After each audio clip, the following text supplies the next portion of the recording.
Une impopularité qui ne bouge pas, a priori, qui est très forte, mais qui ne bouge pas. C'est-à-dire que ça peut peut-être évoluer dans 2 jours, quand François Bayrou fera ses annonces. Ça évoluera plutôt à la baisse. Oui, voilà. En tout cas, ça risque pas de remonter pour différentes raisons.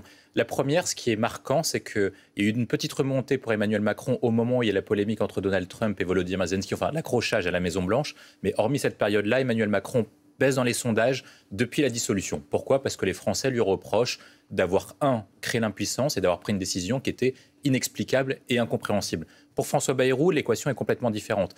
C'est que ce qui lui est reproché, c'est le fait de promettre beaucoup de choses et de rien faire du tout. Il avait promis une réforme sur la réforme des retraites et au final, en fait, le conclave des retraites n'a servi uniquement qu'à endormir une partie des syndicats et une partie de la gauche. Et ensuite, après, sur les grandes actions qu'il devait mener à la fois sur la police, sur la justice ou même sur les réformes fiscales ou sur les réformes économiques, au final, vous avez quasiment aucune action sensible et marquante de François Bayrou, si ce n'est une loi PLM, donc une loi électorale qui ne concerne pas beaucoup de Français. Donc on a finalement une impopularité qui est... Deux raisons. La première, c'est que souvent dans les codes de popularité, enfin dans en tout cas les bonnes intentions, vous avez une question de médiatisation et de visibilité dans l'espace médiatique. Or, Bruno Retailleau était très visible, d'une part parce qu'il était ministre de l'Intérieur très actif, et en plus, il y avait la campagne de LR qui l'a propulsé dans les starting blocks, et on parlait souvent que de lui et de son duel avec Laurent Wauquiez. Le deuxième paramètre, je pense, qui fait qu'il baisse dans les sondages, c'est le fait qu'il n'ait pas d'action sensible au ministère de l'Intérieur. C'est-à-dire qu'il a lancé un bras de fer contre l'Algérie, mais Boualem Sansal est toujours emprisonné. Ils n'ont pas réussi à obtenir de modifications sensibles, ni plus de laissez-passer consulaire, ni la libération de Boualem Sansal. Et autre point, sur le front intérieur, il avait promis différentes actions en termes de sécurité, en termes d'immigration. Et pour l'instant, du fait qu'il n'ait pas de majorité à l'Assemblée nationale, il a pu faire adopter que la loi narcotrafic. Mais ce n'est pas la loi qui fera changer le quotidien des Français. En tout cas, ce n'est pas les Français qui vont le créditer dessus. Et c'est pour ça qu'il baisse dans les sondages. Il lui demande des actions sensibles qui correspondent à sa volonté de parole. Et est-ce que ce recul, les deux sont à touche-touche régulièrement ? En fait, il faut distinguer 2 choses. La première, ce sont les codes de popularité. La deuxième, c'est la question des intentions de vote. Oui. Sur les intentions de vote, Édouard Philippe est en tête au sein du bloc central. Il ne l'était pas la dernière fois. Non, au sein des intentions de vote, il est toujours en tête. Toujours en tête depuis qu'il a quitté Matignon, en tout cas en 2020. Il a toujours été en tête. C'est le favori pour la succession de Macron. La chose qui était différente, c'était que au sein des baromètres de popularité, Bruno Retailleau était devenu plus populaire qu'Édouard Philippe. Mais après, c'est pas le même institut. Et donc, souvent, en fait, ce qu'on fait pour mesurer des évolutions de popularité, il y a 2 choses que vous faites. Un, c'est que vous mesurez les mêmes instituts. Et 2, en fait, ce qui compte, ce n'est pas vraiment le chiffre, c'est la dynamique. C'est est-ce que vous êtes sur une tendance haussière, stagne ou baissière. Pour Bruno Retailleau, moi, j'attendrais un prochain sondage, et en tout cas d'un autre institut, qui montrerait également qu'il est en baisse, ou si ce n'est pas juste une correction dû égard au fait qu'il avait été sondé juste après la victoire de LR, donc avec une très forte popularité. Par contre, ce que ça veut dire pour lui, c'est qu'il a une première cote d'alerte. Et donc, s'il veut rattraper et dépasser Édouard Philippe, il faudra qu'il change de stratégie, en tout cas qu'il la complète à partir de la rentrée, parce que sinon, il n'arrivera pas à élargir son bloc électoral. Changer de stratégie en étant plus dur ou en s'assouplissant ? Peut-être en quittant le gouvernement. Voilà, je pense que c'est plutôt ça l'option. La victoire des personnalités considérées comme droite extrême ou extrême droite ou droite nationale dans tous les partis européens ou même aux États-Unis, c'est Donald Trump prend le parti classique de droite, donc le parti des Républicains. Giorgia Meloni fait une alliance avec Forza Italia, l'ancien parti de Silvio Berlusconi, maintenant décédé. Donc en fait, à chaque fois, il y a une question d'alliance et d'élargissement vers la droite classique. Si on prend l'exemple le plus proche de nous, de l'Italie, ce que fait Giorgia Meloni en Italie, c'est qu'en fait, elle utilise la droite pour améliorer sa crédibilité économique. Et en fait, elle critique le système tout en étant soutenue par les grands patrons d'entreprise, notamment les grands industriels du nord de l'Italie. Là, Marine Le Pen, ce qu'elle fait, c'est qu'elle rallie des gens, un peu comme ce que faisait Macron, mais pour autant, elle n'obtient pas les soutiens traditionnels des Républicains. Elle n'obtient pas la FNSEA et les syndicats traditionnels qui votent pour les Républicains. Elle n'obtient pas non plus les milieux économiques comme le MEDEF, etc., qui votaient traditionnellement pour la droite ou pour Nicolas Sarkozy ou pour François Fillon. Et donc, en fait, tous ces milieux-là et toutes ces tendances-là restent pour l'instant au sein des Républicains, voire plus proches du bloc central que du Rassemblement national. Et je pense que tout l'objet pour eux, c'est à la fois de faire lisser leur discours pour dire, lorsqu'on arrivera au pouvoir, ou si on veut arriver au pouvoir, on ne cassera pas tout ce qui est état de droit, etc. Et on respectera l'Union européenne, comme ce qu'a fait Giorgia Meloni. Et l'autre point, qui est quand même majeur pour eux, et on voit aucune inflexion depuis 1 an, c'est la question économique. C'est-à-dire que sur la question économique, on voit que Marine Le Pen n'arrive pas à trancher sur est-ce qu'il faut rester sur la retraite à 62 ans ou accepter la réforme Macron à 64. Sur la question des fonctionnaires ou sur la question des déficits publics, on n'a entendu aucun discours crédible de la part du Rassemblement national sur comment baisser de 40 milliards d'euros la dépense publique ou d'augmenter les impôts pour en contreposition de François Bayrou. Et tant qu'elle n'aura pas ça, moi je pense qu'elle ne peut pas gagner une élection présidentielle. On a même cru voir une espèce de rapprochement entre... Je pense qu'ils hésitent. Je pense qu'ils hésitent parce qu'en fait, sociologiquement, vous avez 2-3 rassemblements nationaux. Vous avez un rassemblement national du Sud, donc qui est sur la même tendance que les Républicains. Donc c'est pour ça qu'il y a un rapprochement dans le Sud, parce que Ciotti est élu dans les Alpes-Maritimes. C'est-à-dire qu'ils ont un discours qui est très libéral sur les questions économiques, tout simplement parce qu'en fait, c'est un électorat qui est très âgé. Sur un électorat du Nord, donc c'est le fief de Marine Le Pen, et c'est pour ça qu'elle n'est pas sur la même tendance, et d'un Beaumont, et ben vous êtes sur un électorat qui est beaucoup plus populaire, donc sur une tendance beaucoup plus ancien discours de gauche, ancien discours communiste, donc retraite à 62 ans, protection des actifs, protection des travailleurs, et même sur un discours protectionniste, quasiment anti-européen et anti-mondialisation.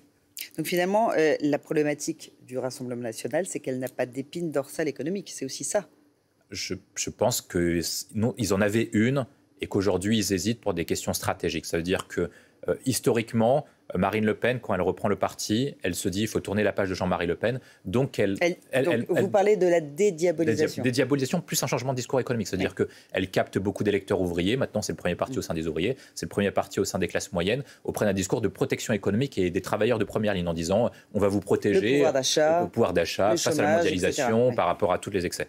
Deuxième point, et c'est là où j'ai une difficulté, c'est qu'ils savent maintenant que pour gagner une élection présidentielle, ils n'auront pas l'électorat de Jean-Luc Mélenchon, mais l'électorat de la droite est nécessaire pour gagner une élection présidentielle. Or, celui-là est attaché aux questions de dette, de déficit public et de crédibilité économique, notamment en termes de baisse d'impôts et de libéralisation économique. Et donc là, ils sont véritablement bloqués sur est-ce qu'ils font cette tendance-là, quitte à renier leur discours historique, enfin leur discours historique pour Marine Le Pen, ou est-ce qu'ils continuent sur cette voie-là? Et je pense que pour actuellement, ils s'en savent rien. On va parler à présent d'une cette nouvelle mesure. Alors pour expliquer, essayer d'expliquer plus sincèrement aux électeurs, enfin des spectateurs. Le premier paramètre, c'est que à Paris, quand vous faites la projection des résultats de 2020, en cas d'alliance des macronistes et de la droite, les macronistes et la droite étaient majoritaires à Paris. Mais même s'ils étaient majoritaires au niveau de Paris, eh ben, ils auraient quand même perdu l'élection, parce qu'en fait, l'élection est un peu comme une élection américaine, elle se joue de manière indirecte. C'est-à-dire qu'en fait, ce sont les Parisiens qui votent pour des arrondissements,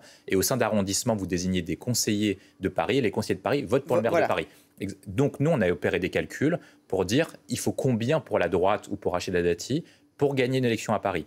En fait, il faut être un calcul qui est simple. Pour que Rachida Dati gagne avec l'ancien mode de scrutin, il faut qu'elle fasse à peu près entre 53 et 55%. Pourquoi? Parce que les arrondissements clés, donc c'est l'arrondissement du centre, 14 et 12, sont sociologiquement plus à gauche. Et sans ces arrondissements-là, elle ne peut pas gagner. C'est-à-dire qu'elle peut faire 90% dans le 16e, ça ne changera absolument rien en termes de voix. Avec le nouveau mode de scrutin, eh ben, en fait, la répartition lui est beaucoup plus favorable parce qu'elle est notamment majoritaire dans les arrondissements les plus peuplés, notamment le 15e, une partie, le 16e et le 17e, et que ces arrondissements-là vont peut-être se surmobiliser pour lui donner un avantage comparatif, et c'est pour ça que Anne Hidalgo est contre ce scrutin.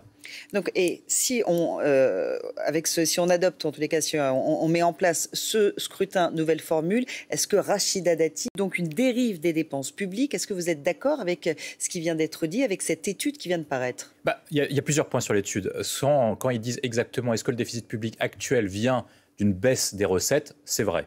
Par contre, ce que ne dit pas également l'étude, c'est que comparé aux autres pays européens, la France dépense beaucoup plus que les autres pays. C'est-à-dire que la France a un niveau de moyenne de dépenses publiques de 57%, alors que les autres pays européens sont plutôt à 49%. C'est-à-dire que si la France dépensait autant que les autres pays européens, eh ben la France dépenserait 200 milliards d'euros de moins. Donc avec 200 milliards d'euros, non seulement vous pouvez réduire le déficit public, mais également vous pouvez quasiment vous pouvez même supprimer l'impôt sur le revenu. Donc vous avez un certain nombre de lectures qui sont possibles. L'autre point également qui n'est pas dit dans l'étude, et c'est eux-mêmes l'OFCE qui l'avait cité il y a quelques années, c'était que lorsque vous augmentez les impôts pour réduire le déficit public, c'est le choix qui avait été effectué par François Hollande en 2012, l'OFCE lui-même avait indiqué que ça avait coûté entre 0,8 et 1 point de croissance par an.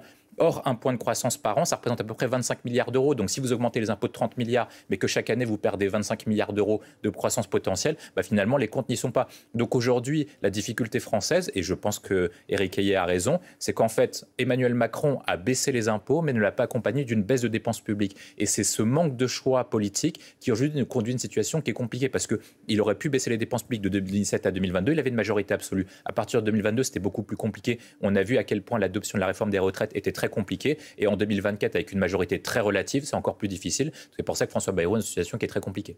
On va demander son avis à Christian Saint. Un an, c'est trop. Il s'agit donc de ne pas démarrer trop brutalement. Et ce que veut faire François Bayrou, finalement, serait contre-productif. En fait, vous avez plusieurs questions dans votre question. La première, c'est qu'est-ce qu'il faut faire pour faire des économies? l'OCDE et la Commission européenne se sont basés sur un certain nombre d'États parce que après la crise de 2008, tous les États européens ont été en difficulté financière. Des pays ont fait des choix différents. Les pays plutôt de gauche ont augmenté les impôts et les pays plutôt à droite ont baissé la dépense publique. Ce qu'ont montré notamment les études de l'OCDE et de la Commission européenne, c'est que les hausses d'impôts, notamment menées par François Hollande, ont un impact qui est beaucoup plus fort et beaucoup plus récessif sur la croissance, parce qu'en fait, les ménages français et les ménages européens anticipent une hausse de croissance, enfin une hausse d'impôts, pardon, et donc épargnent davantage et consomment de moins en moins. Donc non seulement ça a un impact sur le pouvoir d'achat, mais en plus la consommation est ralentie. Alors que la baisse des dépenses publiques a un impact effectivement sur la commande des entreprises, mais un impact qui est beaucoup moins important.